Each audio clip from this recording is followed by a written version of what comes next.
Well, good morning, everyone. My name's James Trainor, and welcome to our next in our Working in Australia series, where we're going to cover year-end employer obligations. Very topical, and no doubt everyone is up to their ears in these year-end employer obligations. So with me today, we're delighted to have Jannie Brunner from the ATO. Jannie is a director in risk and strategy and focuses on employer obligations, so very topical for today, and we're delighted to have Jannie join us today and share her insights. Also joined by Stefanie Merlino, who's a partner in BDO's People Advisory, Global Expatriate Services and Employment Taxes. Steph and I both work in this exclusive area around employment taxes and those other related taxes. So it's something that we're living every day. So we've been through the joy of FBT, and now we're facing all of the challenges of payroll tax, employee share scheme reporting, single touch payroll finalisation. So we'll touch on all of these sorts of issues which we're living on a day-to-day basis. Now, before we get underway, I'd just like to begin by acknowledging the traditional owners of the land on which we meet today and pay our respects to elders past and present. I'm here in the Eora Nation, and we have people from all over the country. So we welcome you wherever you are, and we extend our respect to Torres Strait and Aboriginal people, Aboriginal and Torres Strait Islander peoples here today who are joining us. So thank you very much. Just a quick note on housekeeping. So hopefully everyone is familiar with using this type of technology. We have had a bunch of questions which have come in as people have registered, and we've tried to incorporate those questions into the session. But if you do have questions as we're going through, please submit them in the questions tab. We have a pretty full agenda, so we might not be able to get to all of them, but if we can, we'll pick them up at the end of the session. And if we can't, then we'll come back to them, or we'll come back to you after the session is done. There's some support there where you can click on if you've got any technical difficulties, and you'll be set straight. And following the webinar, you'll be sent a follow-up email which will contain the presentation slides, a link to the webinar recording so you can post it on your social media, share it with your friends, and spread the word. It'll be fantastic. There's also a link to access to other webinars in the series, which we'll be holding later in the year, as well as you'll have our contact details there. So 3 areas which we're going to work through today. We're going to touch on the year-end obligations, and that'll be at a fairly high level. I expect a lot of people who are on this presentation today, this is something they're very familiar with. We might have a few newbies that are joining this sort of work, and that's fantastic. But we'll touch on a few of the issues which are worth considering as you complete these year-end obligations. I'll then hand over to Stefanie, and she'll go through some significant changes which come into effect from the 1st of July, and there's a whole bunch of those, so I won't steal her thunder, and I'll let her tell you all about those. And finally, Jannie will give an insight from the ATO point of view, and that's really exciting because we're here on some of the focus areas that the ATO is looking at, and some of the support that the ATO has to help employers and other people sort of get these things right. So, year-end obligations. So we've bucketed up the year-end obligations into a few different categories which we'll go through. We'll talk about superannuation, employee share schemes, taxable payments annual report, payroll tax, and single touch payroll. Now I'm going to cover the first 4, and single touch payroll I'm going to leave to Jannie to touch on in more detail. So superannuation guarantee. So the obligations that we're talking about here are the quarterly superannuation obligations, and we're talking about the quarter 4 for the tax year that ended 30 June 2024. So a period that's just ended. And the reason why that's relevant is because for quarter 4, those contributions need to be received by the super fund on or before the 28th of July. Now that's a Sunday, so it'll roll over to the 29th of July in terms of timing. But notwithstanding there's been some changes to rates, we're still talking about the rates and obligations that apply for the year ended 30 June 2024. So the rate at which the superannuation contribution for that quarter needs to be made is 11% of ordinary time earnings.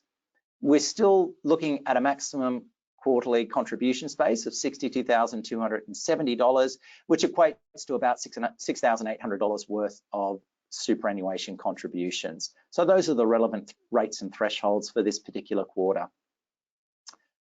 One of the issues that we see popping up quite frequently is that whilst the super guarantee sets a statutory minimum for superannuation contributions, quite often an employment contract or an enterprise agreement might require higher contributions, or perhaps payments to be made more frequently than just at the end of the quarter. So definitely employers need to make sure that not only are they paying the minimum amount required under super guarantee legislation, but also checking through employment contracts and enterprise agreements to make sure that any additional contributions that are required are actually being delivered to employees on a timely basis. The second significant year-end obligation is for employee share schemes. And there's two components to the reporting obligations here. The first one is the employee share scheme statement. Now this is for the year ended 30 June 2024. And what is happening here is that if employees receive certain types of awards, or if they had equity awards vest and perhaps had a deferred taxing point, then those amounts need to be reported to the employee so that they know what to include in their tax return. And they also need to be reported to the ATO, so the ATO can pre-populate some of the information in the employee's tax return and ensure that the right amounts of tax are being paid by employees. So what's the amount that's being reported here? Well, it's the ESS taxable discount. And so that might be for an award which is subject to tax at grant. For example, a share is a typical type of award that might be taxed at grant, and that might be given at a discount. So the employee gets a share that's worth $10, they don't have to pay anything for it, and there's no restrictions on that share, so the employee would be assessed at the time of grant.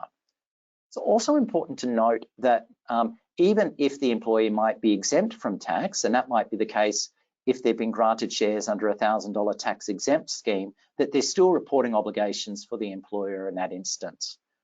It's a separate box in the form, but it still needs to be reported. The other thing that might need to be reported is if there's a deferred taxing point. And that typically applies where you have stock options or performance rights, which have some sort of restriction on them. And generally for those types of awards, they're taxed not at the time of grant, but at the time of exercise. And so at that point in time, there will be an amount of gain potentially that the employees received, and that needs to be reported. There's a range of different outcomes that might apply depending on the types of awards and restrictions. So you really need to have a look closely at the plan rules and the offers to particular employees and determine the right amount to include and when to include that. Finally, there are some wonderful concessions for certain startup companies. And so even though there might be a taxable discount of nil, there's still a reporting obligation for those ESS startup schemes.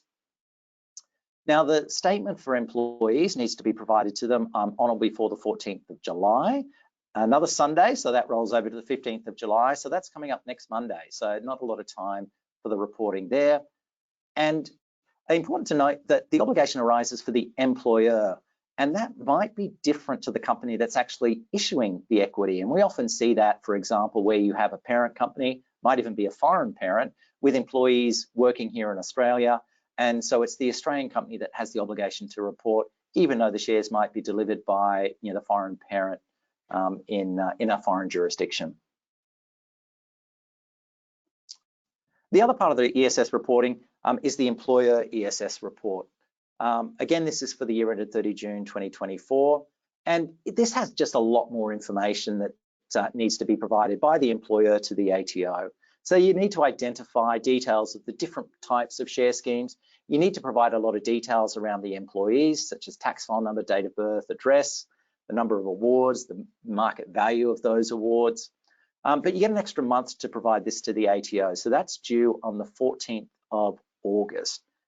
So there's a little bit of time to provide that, but given you need to provide your statements to employees next Monday, for a lot of employers, it's all done at the same time. So the additional month doesn't normally give you a lot of breathing space, but you certainly do have, from a technical perspective, a little bit more time to do the lodgements. Now, in terms of reporting, you can do this manually by the ATO portal, and that's if you've got up to 50 employees. If you've got more than 50 employees, though, you can't do it by the ATO portal. What you need to do is actually engage with a third-party provider who has a software that's been approved by the ATO and do the lodgements. And lo and behold, BDO has such software. So we're certainly able to assist if companies need that assistance with the reporting to the ATO. The next year-end obligation I want to touch on are the taxable payments annual report. Now, this is an obligation that businesses have where they're providing reportable services and paying contractors to deliver them. And this is really initially targeted at the black economy. So what it was trying to do is just pick up payments that were made to contractors and just bring them to the surface so that there's a reporting obligation to the ATO so that they can make sure that contractors are picking up the right amounts and reporting it as assessable income. So these are for payments that were made in the tax year ended 30 June 2024. And so the reportable services, there's a group of services which are targeted as part of these reporting rules. And that's where the services are provided in building and construction, cleaning, courier and road freight, IT and security. And it's looking at payments not just to sole trader contractors, so individual contractors, but actually contractors who might be engaged through companies, partnerships or trusts. So if you have those two sorts of things and you satisfy the reporting threshold, and that is that 10% or more of the business income comes from reportable services, then you have an obligation to report those payments that are made to contractors to the ATO on or before the 28th of August. Now, there's a fair amount of information that needs to be provided to the ATO, and as you would expect, being a sort of compliance task, what the ATO is looking for is information about who the contractor was and what they got paid. So ABNs, the name of the contractor, their address, the total amount that was paid to them, so the gross, the GST, as well as any PAYG withholding that might have been deducted from those payments.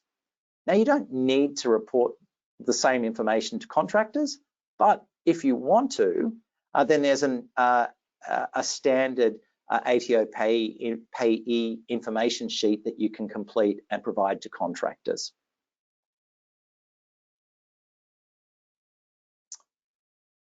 The final year-end obligation I'm going to touch on is payroll tax. Now, this, for many employers, is a bane of their existence. It's a lot of complexity, particularly for employers who employ in multiple states and territories, because notwithstanding there is, to a degree, a harmonization of the rules, each state and territory requires separate filing for the annual payroll tax reconciliation. So it can involve quite a number of different statements or lodgements in each of those jurisdictions. So again, we're talking about wages that were paid, or taxable wages that were paid in each state and territory for the year ended 30 June 2024. Now, in terms of the year-end reconciliation, there's two dates. For most states and territories, it's the 28th of July, but for New South Wales, South Australia and the ACT, and you get an extra few days until the 28th of July. Now, for employers who employ in multiple states and territories, the extension is not really helpful because you generally have to report the Australia-wide taxable wages as part of your payroll tax annual reconciliation. So really, the 22nd of July is the main date for most employers. So as I mentioned, in addition to the state taxable wages, you also need to pick up Australia-wide taxable wages if you engage employees in multiple states and territories. Important to note with payroll tax, and this will be touched on by Steph as we move forward through the presentation, that in addition to payments to employees, you also need to pick up payments to contractors for payroll tax unless there is a relevant contract exemption. WA is a little bit different. They don't normally pick up contractors, but in other states and territories, most payments to contractors are included, even if it's payments to companies, trusts, and partnerships. Each of the states and territories have certain exempt employers and exempt wages. And whilst generally similar, things like maternity leave is generally exempt wages, payments to employees who are on Defence Force leave, for example, it's not the same in every state and territory. So there's still a few nuances that employers need to get across to make sure that they're reporting the right taxable wages in each state and territory. So with that, that draws to a close my part of the session, and I'll now hand over to Stefanie and Merlino to go through some of the significant changes that are happening from the 1st of July. Over to you, Steph. Thank you, James, and good morning, everyone. So to begin with, the first change or first area I wanted to cover off on is superannuation guarantee. So on this slide, you'll see there has been an increase to the SG rate to 11.5% from 1 July. As most of you are aware, I'm sure there has been transitional 0.5% incremental increases over the past few years until we reach 12% next year. So I've set out on the slide, what does this mean? And similar to previous years, the impact will depend on whether you pay your employees on a total employment cost basis or if you're paying base plus superannuation. So the base plus superannuation category, with an increased superannuation obligation from 1 July, there will be an increased cost to the employer because the base will remain unchanged, all things being equal, yet the superannuation contribution will increase by the 0.5%. For total employment cost, this is where you've got a package that is inclusive of superannuation. So this changes the proportion of salary or wages to an employee compared to the superannuation. There'll be an increase to super, but a reduction in salary or wages, again, all things being equal. So I know a lot of organisations are choosing to increase an employee's package if they're not already passing on or providing pay rises to reflect the fact that to ensure an employee is not better off, noting there will be increased take-home income this year, which is a positive given tax cuts, and I'll cover up on that shortly as well. Some further changes to the superannuation rates and thresholds on the slide. The maximum quarterly contributions cap has increased to $65,070 per quarter, which corresponds to just under $7,500 of super per quarter. So this is for those higher income earners who earn on a quarterly basis, ordinary time earnings in excess of that 65K threshold. An employer will still comply with their minimum super obligations provided they contribute that 7483.05. And there is also an increase to the concessional contributions cap. It was previously $27,500 and that's increased to $30,000. And that was a required increase to reflect the fact that the concessional contributions cap, or the contributions under the maximum quarterly contributions cap, can be no more than 1/4 of that concessional contributions cap. So with increases to the SG rate, the maximum quarterly contributions cap, there has therefore been a corresponding or reflected income of increase to the concessional contributions cap. If we move on to the next slide, this one is a very long awaited update. It is a development from the ATO in relation to who is an employee for superannuation purposes. So previously, the ruling was SGR 2005-1, so almost 20 years ago that was issued. And what has happened in recent years, there has been a lot of scrutiny being placed on the whole employee versus contractor debate, which has meant there's been a necessity for the ATO to review their guidance that they have issued on this issue. Late last year, there was an income tax or pay-as-you-go withholding ruling that was issued, TR 2023-4, who considered who is an employee for PAYG withholding purposes. That ruling has been reissued as a draft consolidated ruling, TR 2023-4DC1, as I have on the slide, and now includes Appendix 2, which provides guidance on the meaning of an employee for superannuation purposes. So Appendix 1, it contains all of the common law factors, but with Appendix 2, it looks at the extended definition of an employee under the Section 12 of the superannuation legislation. Now it is in draft, as I mentioned, and currently open for consultation. So taxpayers, practitioners are invited, or and industry bodies are invited to submit a submission by the 9th of August to comment on the guidance, so that any comments or feedback can be considered by the ATO and taken into account as the ruling is finalised. So if we move on to the next slide, as I mentioned, Section 12 is a provision that looks at who is an employee at common law. So just at a very high level, commenting on what's contained in Appendix 2 of that ruling. As a refresher, subsection 12(1) of the SD legislation provides that a person is an employee at common law, then that person is an employee under the SG legislation. However, subsections 12(2) to 12(11) provide an expanded meaning of the terms employee and employer, which means someone who may not necessarily be a common law employee can still have or create the superannuation obligation for the principal by virtue of that extended definition. The provision that I see as being most problematic for organisations is subsection 12(3), which deems a person who works under a contract that is wholly or principally for the labour of the person to be an employee. Now, there has been some case law that has considered this provision. We also saw a decision impact statement that was issued back in May in relation to one of those decisions. It was the JMC case that has considered this extended definition under 12(3). What the ruling has done, or this draft consolidated ruling, is provide further clarity on when a contract is not wholly or principally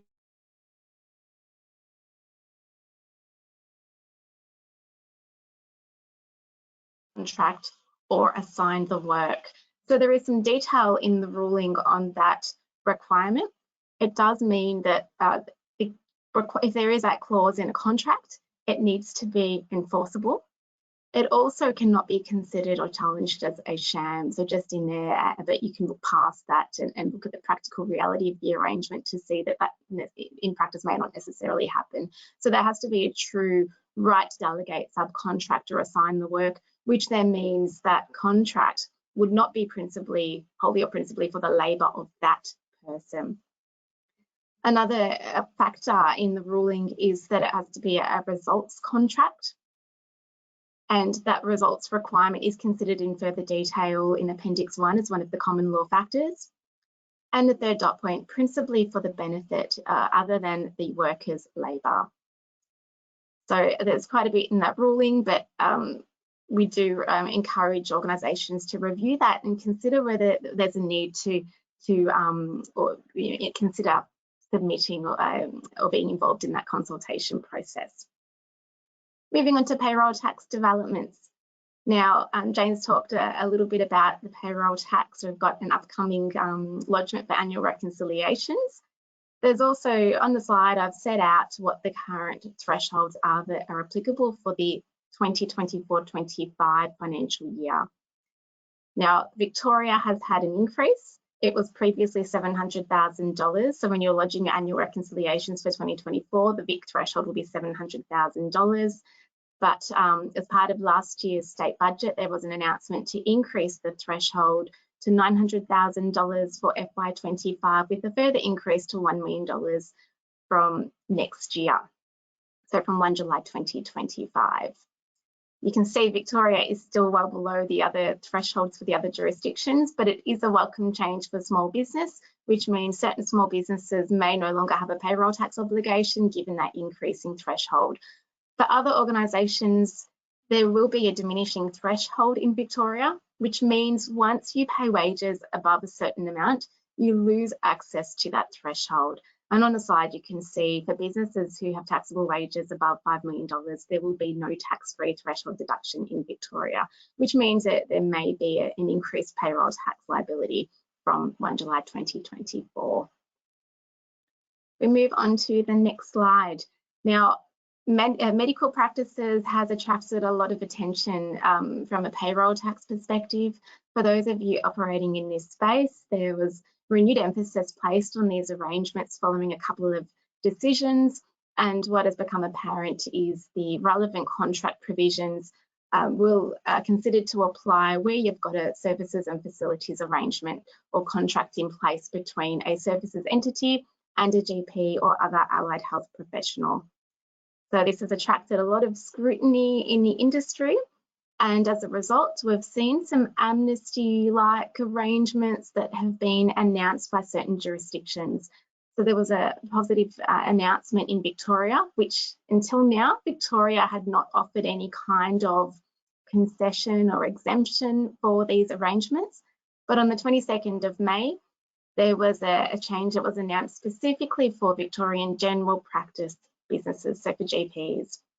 What that means, an exemption from outstanding or future payroll tax assessment on contractor payments will apply up to 30 June 2024, so historically, and then a further 12-month exemption for any payments to GP contractors where the GP business has not already received advice or begun paying payroll tax on those payments. Now, there is limited information on these arrangements to date, so we are awaiting further information.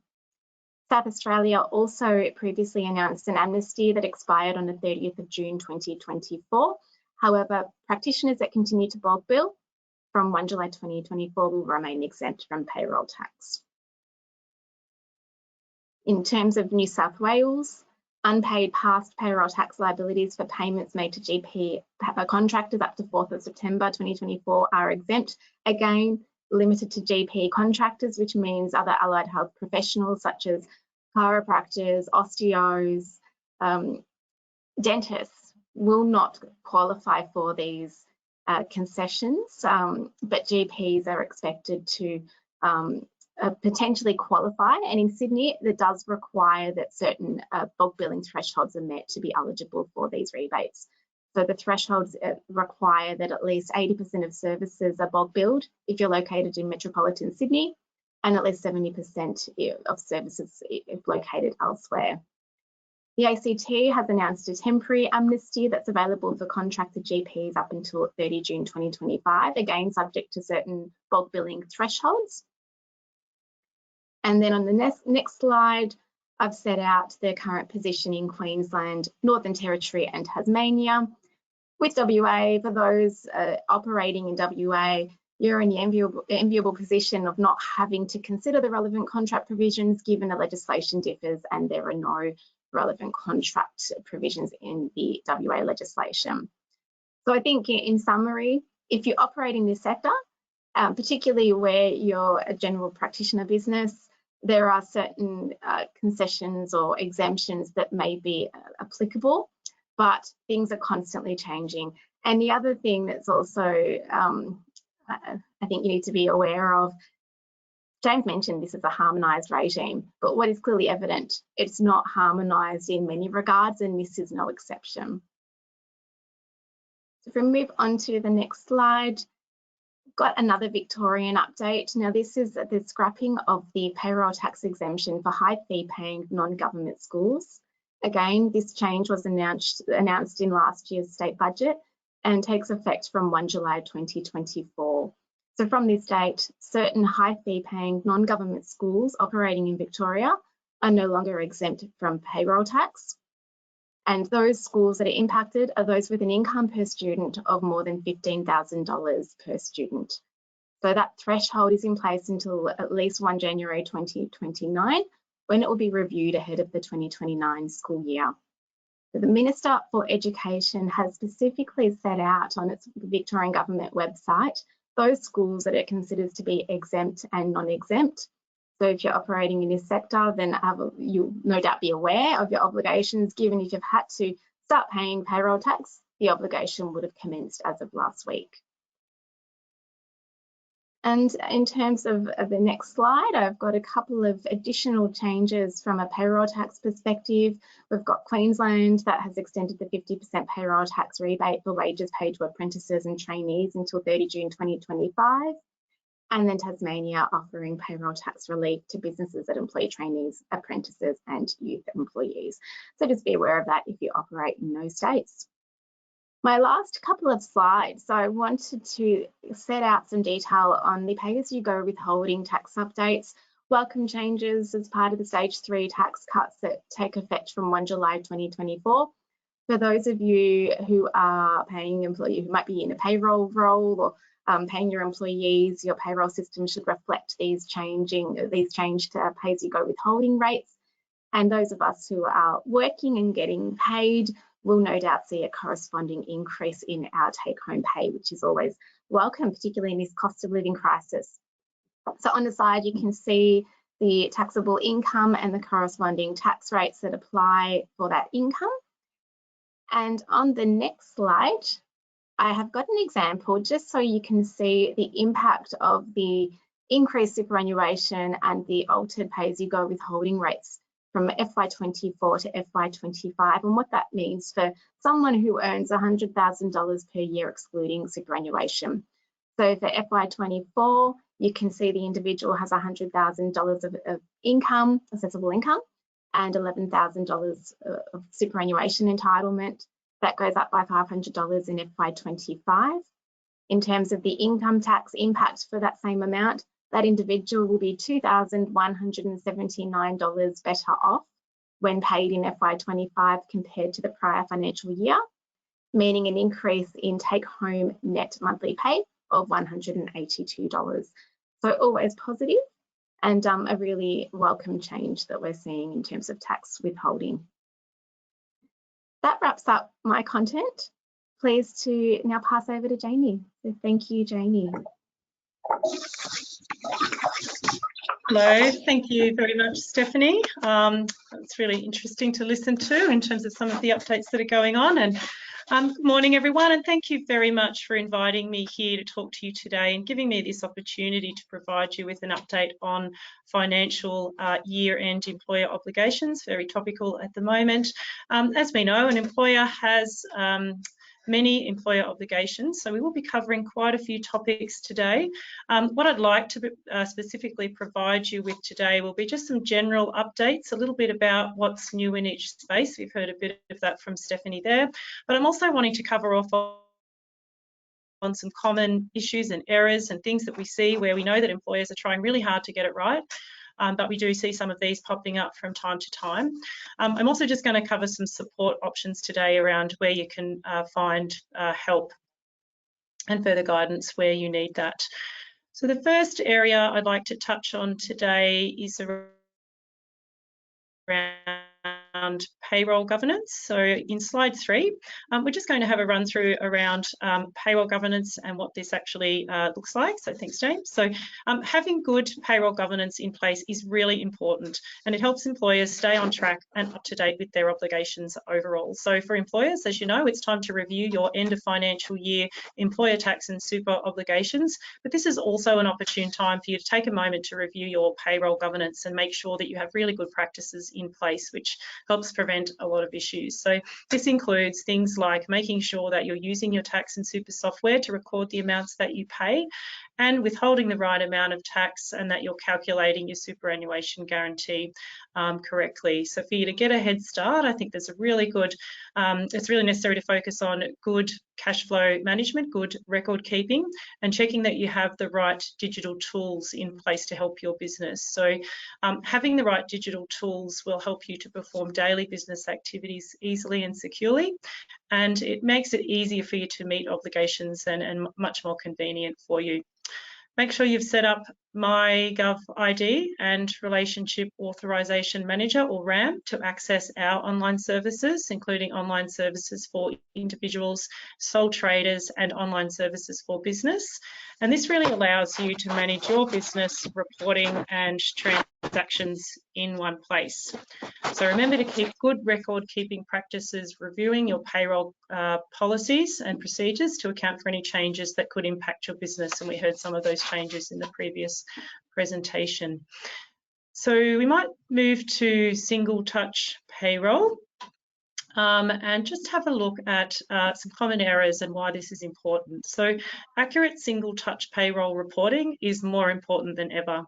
So on this slide, I just want to talk through some of the common errors and issues that we see so that you are aware of these and these can be avoided.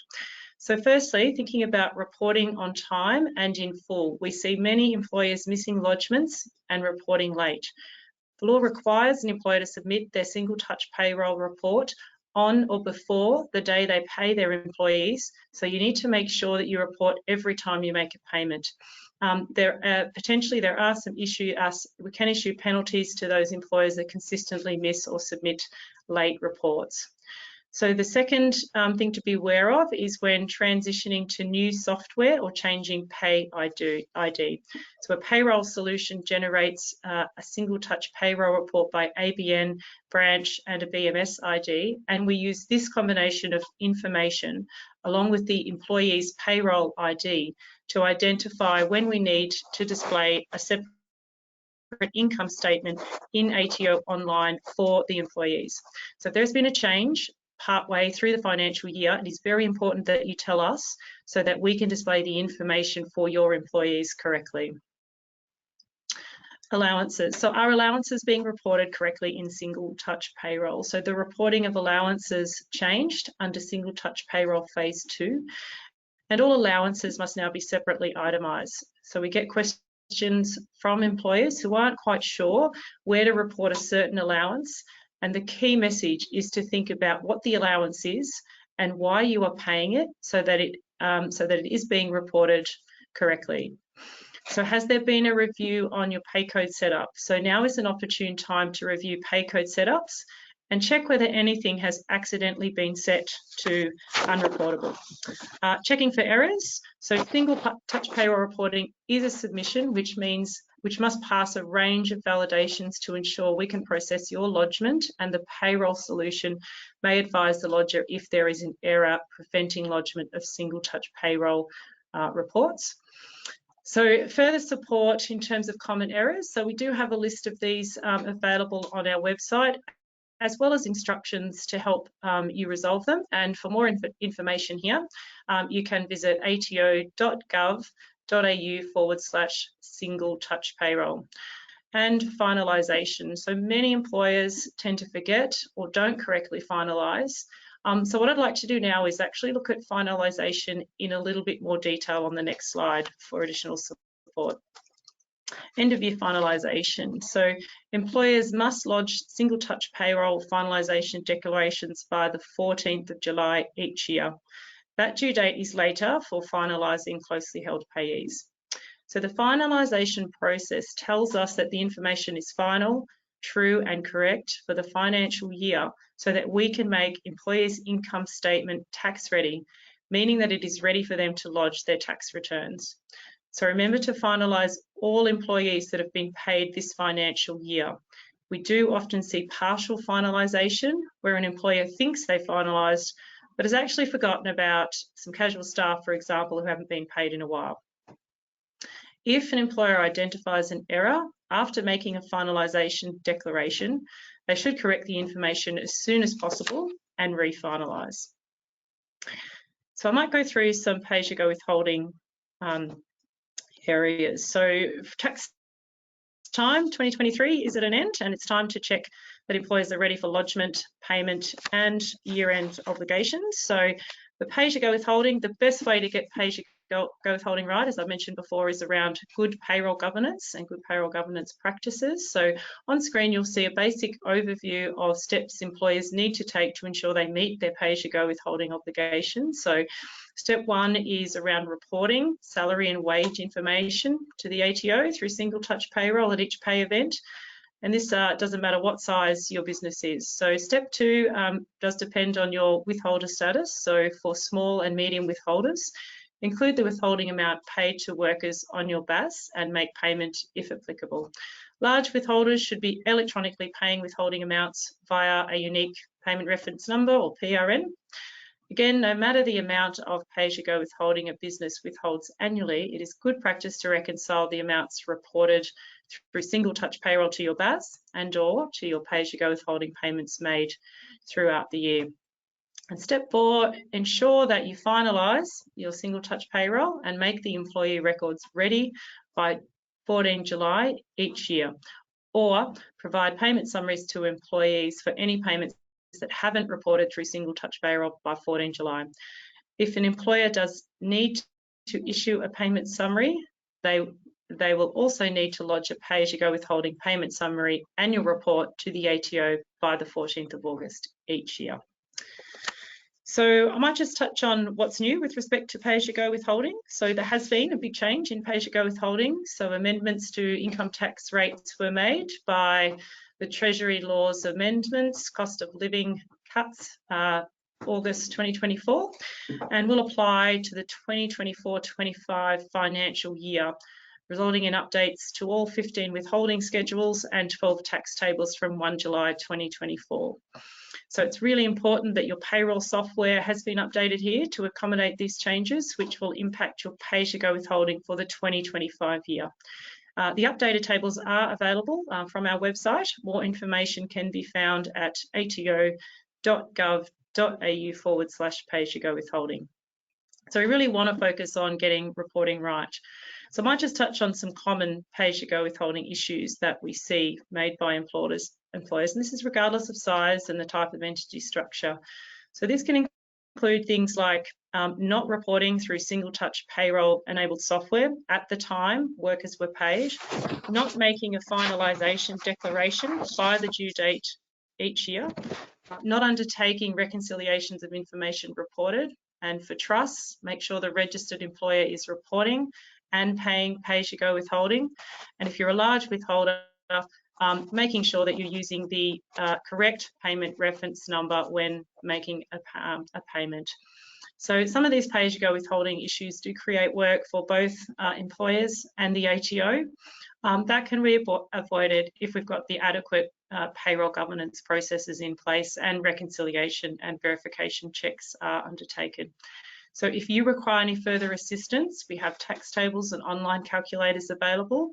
And it's also important that you set up single-touch payroll-enabled payroll software correctly. So we have a comprehensive guide available, the Single-Touch Payroll Phase 2 Employer Reporting Guidelines, which can assist with classification of payments. And just a note that if you're concerned that you won't be able to lodge and pay by the due date, make sure you contact either your tax agent or you visit our website to find out what support options are available for you. So we might just cover off on some superannuation guarantee obligations. So into slide 11, thank you. So when it comes to superannuation guarantee, there are 3 things to remember, and that's paying the right amount to the right fund and paying it on time. So there are still common issues that we see made by employers making these mistakes, and as we know, getting super wrong can be quite costly. So we want employers to get that right, so we'll just run through some checks here. So firstly, it's important to correctly determine which of your workers meet the eligibility requirements to receive superannuation guarantee. Generally, all employees are eligible for SG, but in some cases, there are some additional eligibility rules for workers such as independent contractors, which we heard about before. Next, you must check the right amount of super is being paid and that you are using the correct rate. Check and make sure that the super fund details are correct for your employees. If there is a delay in receiving choice of fund information for new employees, the SG payments must still be made by the due date to either an employee's staple fund or the employee's default fund. The final check is that you make sure that you pay the contributions on time. So if you're using a clearinghouse, please, you need to ensure that sufficient time is allowed for the clearinghouse to make payments to the respective superannuation funds before the payment due dates. Some clearinghouses can take up to 10 days to process contributions. So this is something we see quite commonly.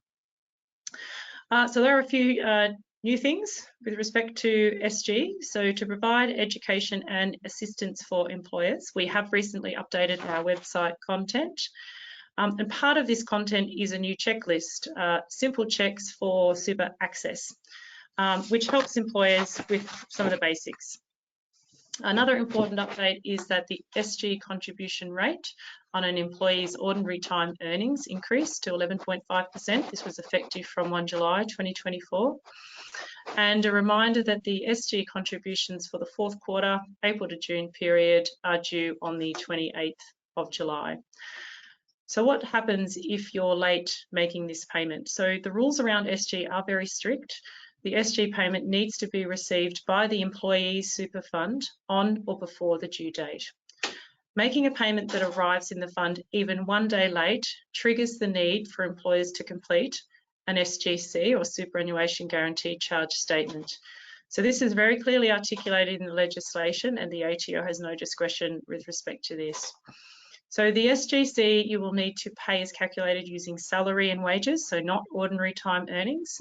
So this might be a higher amount and also includes interest, administrative fees and penalty considerations. So it's best to pay on time because SGG can cost employers more and it is not tax deductible. If you don't get it right, tell us by completing an SGC statement and sending the payment to the ATO within 1 calendar month. So for example, by the 28th of August. So in the next slide, as mentioned, we have developed a checklist for employers to follow to help you get your superannuation, your super obligations correct. So for more information and help on getting it right, you can use this QR code on screen to be directed to our simple checks for super access, if you would like to. All right, we might move forward to some information with respect to FBT. So I'm going to touch on what's new and a few things to remember. So there have been changes recently in the FBT space. The new alternative record keeping options are now available from the 24-25 FBT year and onwards. The Practical Compliance Guideline, PCG 2024-2 has been updated with a new electric vehicle home charging rate, 4.2 cents per kilometre, and tax determinations 2024-1 and 2 have recently been updated. Just a few key things to remember. So with FBT, it's important to identify the types of benefits that have been provided, determine the taxable value and amount of FBT, lodge a FBT return and report each employee's reportable fringe benefit amount and keeping the relevant records. If you would like to know a little bit more about how FBT works, ato.gov.au/how-FBT-works has some really good information for employers.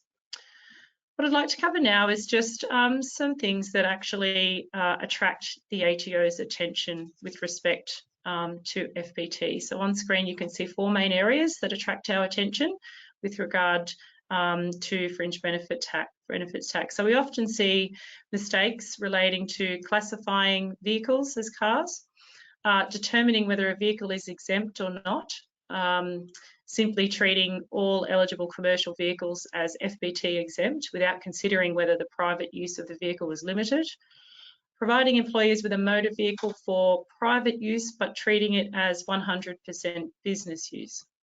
So it's important to cross-check reports and lodgement when reporting employee contributions and reportable fringe benefits amounts, that they are being correctly reported at the right label, as this is another place where we see some errors.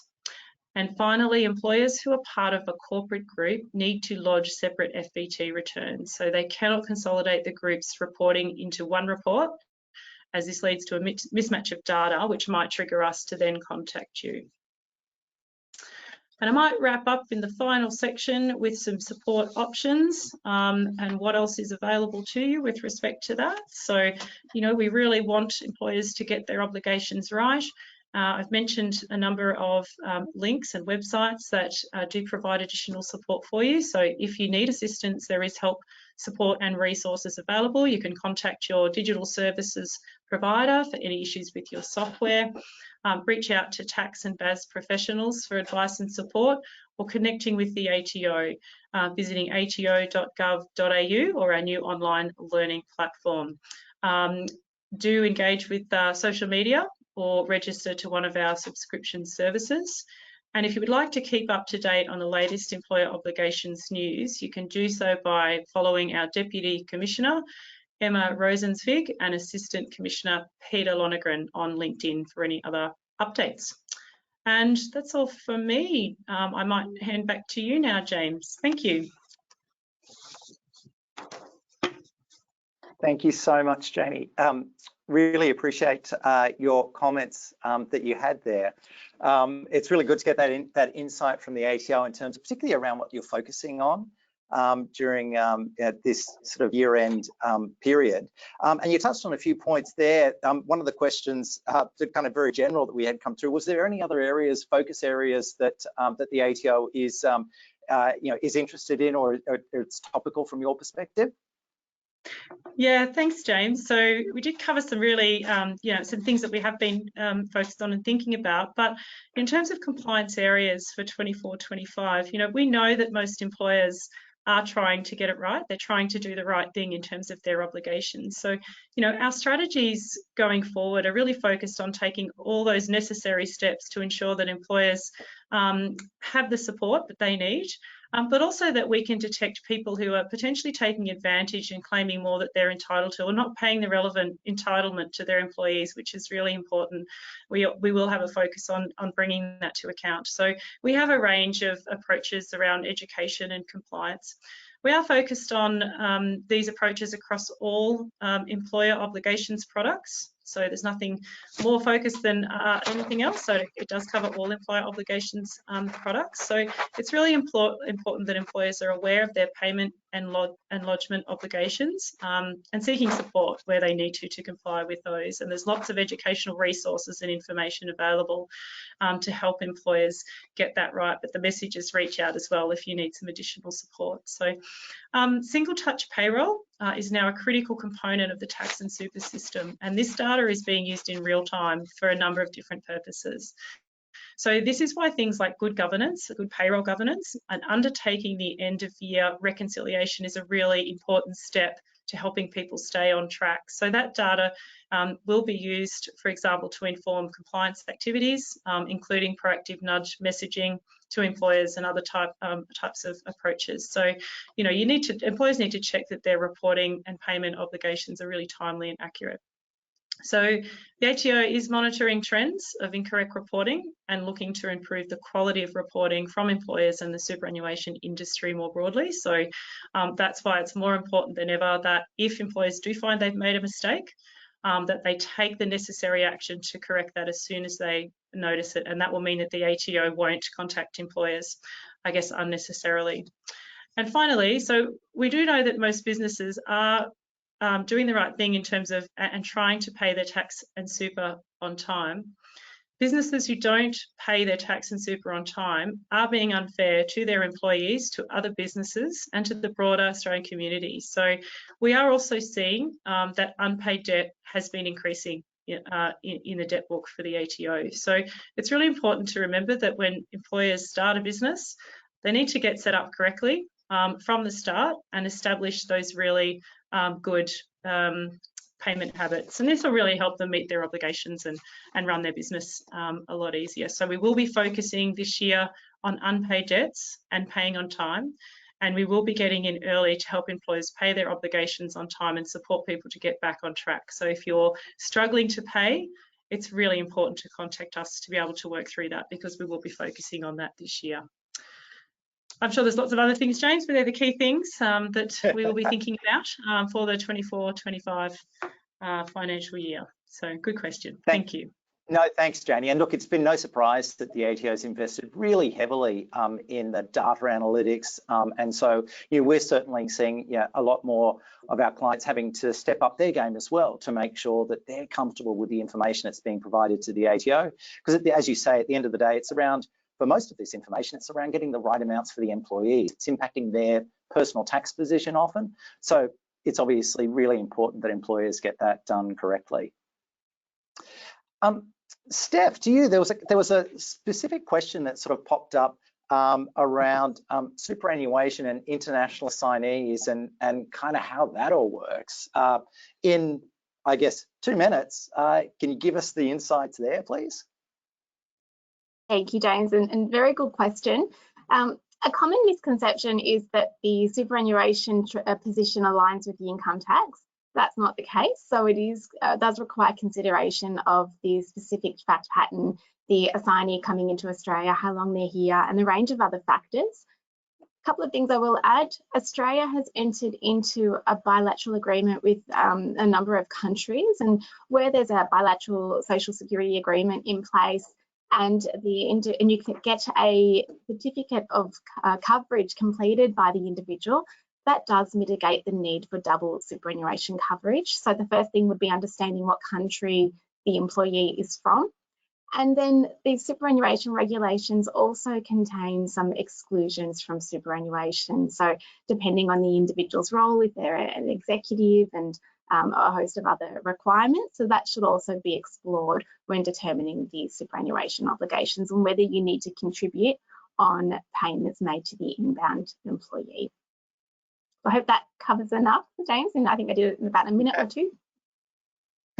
Thanks very much, Steph. Look, really appreciate that. And look, we are getting to the end of time. There were a few other questions, and we'll look to try and get to those after this session. But thank you very much for your attendance. A special thank you to Jannie for joining us here today and giving her insights from the ATO's perspective, to Stefanie and all the other people behind the scenes who make this presentation run relatively seamlessly.